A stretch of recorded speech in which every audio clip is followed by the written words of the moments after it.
with in-person questions. What was your view on that?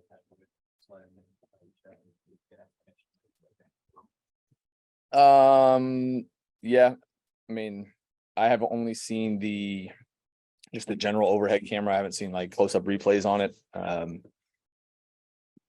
Two players got tangled, went to the ground, and a little excess, I guess, and so kicked both out. I thought our poise was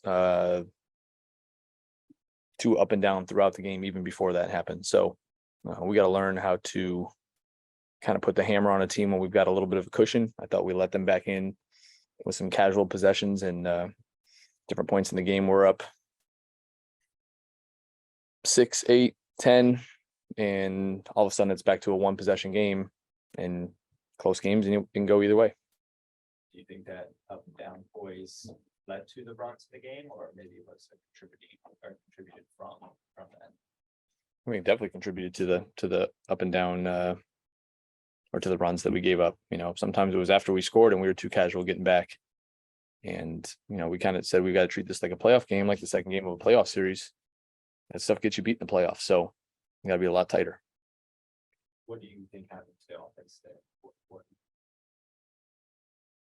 I don't know. We missed some free throws. I mean, it's probably a 20-something point quarter if we make some free throws, and got a couple looks that we didn't make, got a couple at the rim that we didn't make. I don't know how many times we turned it over, but you know, LA up their physicality, their aggressiveness, and sometimes we handled it and sometimes we didn't. Last time you guys had 14 3-point attempts in this game as the season. Well, I think we only had a few at the half, right? I don't know if maybe 4 at the half. Thought we weren't intentional enough with our spacing in the first half. You know, it was one of the main focus areas against their trapping and their heavy help. And I thought there was too many possessions where we were running a pick and roll and we were just scattered around, and it wasn't clear enough where the next pass was. And you kind of already touched on it, but overall, you mentioned approaching this like a playoff series. How do you think your team kind of handled the pressure that we're playing a team twice in 3 days? Mixed bag. You know, we had after the half, I thought we came out and played with really good purpose in the third quarter. We talked at the halftime about, you know, stop complaining, handle the pressure, handle the physicality, and be better. And we were. It just got away from us in the fourth. You talked the other day about getting back to the basics after the 4 days off. How do you feel like your team handled the basics? Did some things well. I mean, we kept them under 30 in the paint. You know, I think in their wins, they're usually a little over 40. We kept them to 26, and we did a little better job on the glass. But, you know, you can't foul like that in the playoffs. Or getting back to basics, one of the things we do well when we're playing good defense, we don't foul. And we gave them, you know, before we had to foul at the end, they were still north of 25 free throws. Just too many slippage possessions. You know, I thought as many in the first half as there was late. What has to be done differently to prevent a team from coming back in? Is it a mental thing? Is it physicality? Like what would you have liked to see different down the stretch? All the above. I think we need to handle success a little better when we're playing well in a game.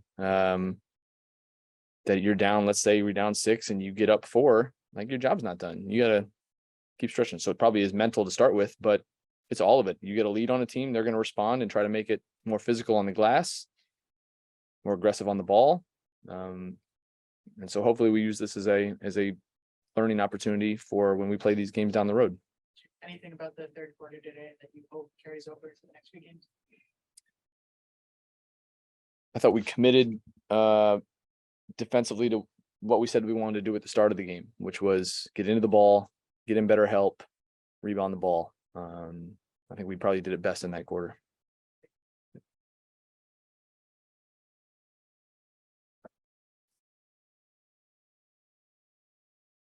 Any questions on Zoom? All right. Thank you, Eric. All right. Thanks.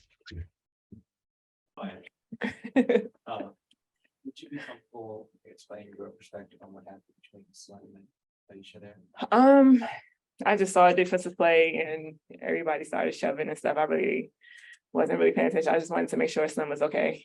I really don't really know. It happened so fast. I don't know. I don't have an answer.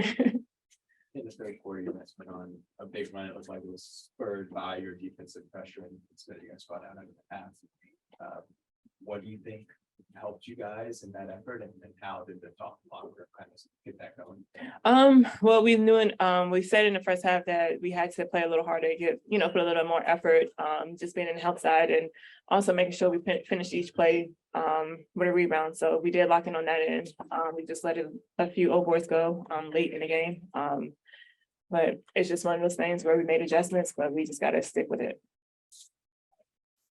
Gosh, I wanted to give you a second, but Mhm. in the fourth quarter offensively, what do you think maybe some of the limitations that you guys had? I'm not sure what TT just said, but we should have ran 2 plays in the fourth quarter that they could not guard, and we just kept getting away from. And I think we stopped making extra passes. We got really stagnant. We were going 1 against 3 at times, and we just can't have that basketball. We play best when we share the ball, when we move it east to west. We get teams to shift side to side, and I thought our post players did exceptionally well tonight with the traps that were coming at us of getting out, finding open spots, being available for open layups down the stretch. So we really only should have ran 2 plays down the stretch. That's on me. I just got to get the ball back in my hands and get us set up on offense. Eric was just Eric said that he felt like the boys' team was kind of up and down. Mhm. As one of the leaders in the team, how do you feel about that? Do you change something? Yeah, I mean, I have to come out with a better start. Me missing all these chippy layups right now isn't helping. Us being on the refs, including myself, we are getting fouled, but we're not getting called, and we have to make adjustments. So we're good enough, we're talented enough to make those adjustments. We're tough enough to play through those fouls, and so it's going to start with me. I think TT's been doing a great job with these last two games vocality wise and stepping up when we really needed her to. But she needs someone else to help her down the stretch too, and that's me. So I got to be better. Last one for me. A lot of talk about this being kind of like a position for the not position for playoffs, but like setting your guys up for the playoffs. Playing a team We're just fight. taking it one game at a time. We're one game at a time. We're worried about Phoenix on Tuesday. What have you learned maybe from the team about playing the same team twice in one week? We can't win and then come in complacent the next day. We got to come in as hungry as we did Friday night against this team. That's something that we just have to fix within our locker room, is that complacency. We need the same focus, the same intensity, and the same intentionality every single game. Thank you, Ty. Ahead of Phoenix, as one of the leaders on this team, what is the first thing you tell your teammates? We're going to get a dub. We're going to get a win. We gave one today. We gave one away, and we got to get it back. So Phoenix is a really good team. They're great at home. But again, we still have everything that we need in the locker room. So that focus needs to get back. We'll travel tomorrow, get in the gym, take care of our bodies, and be ready to go again Tuesday. And tell me everything again about Tiana's performance in the past few games. Yeah, TT's been great. I think we got challenged when we came back from this road trip of going 0-3. We had a tough kind of team meeting in the locker room, but it was necessary. And I think TT responded very well for us. She's been great, not only these last 2 games, but over this stretch where we have hit adversity and bodies have been out. TT's been really stepping up for us. But I think the biggest thing for Tiana over these last 2 games was her confidence and not hesitating on shots, not hesitating with being aggressive, because this version of TT is what's going to be an X factor for us when you do talk about playoffs. So, but I will say your leadership over these last 2 games, I don't think I've ever heard you this verbal with our team. And it helps. It focuses, it refocuses. Sometimes my voice can go on deaf ears from being all the time. So when a player like TT comes in and someone that just naturally leads by example and plays hard and plays the right way, when she starts to vocally say some things and get into people in a very constructive way, you stop and listen. So good job, TT. Thanks, Josh. You're welcome.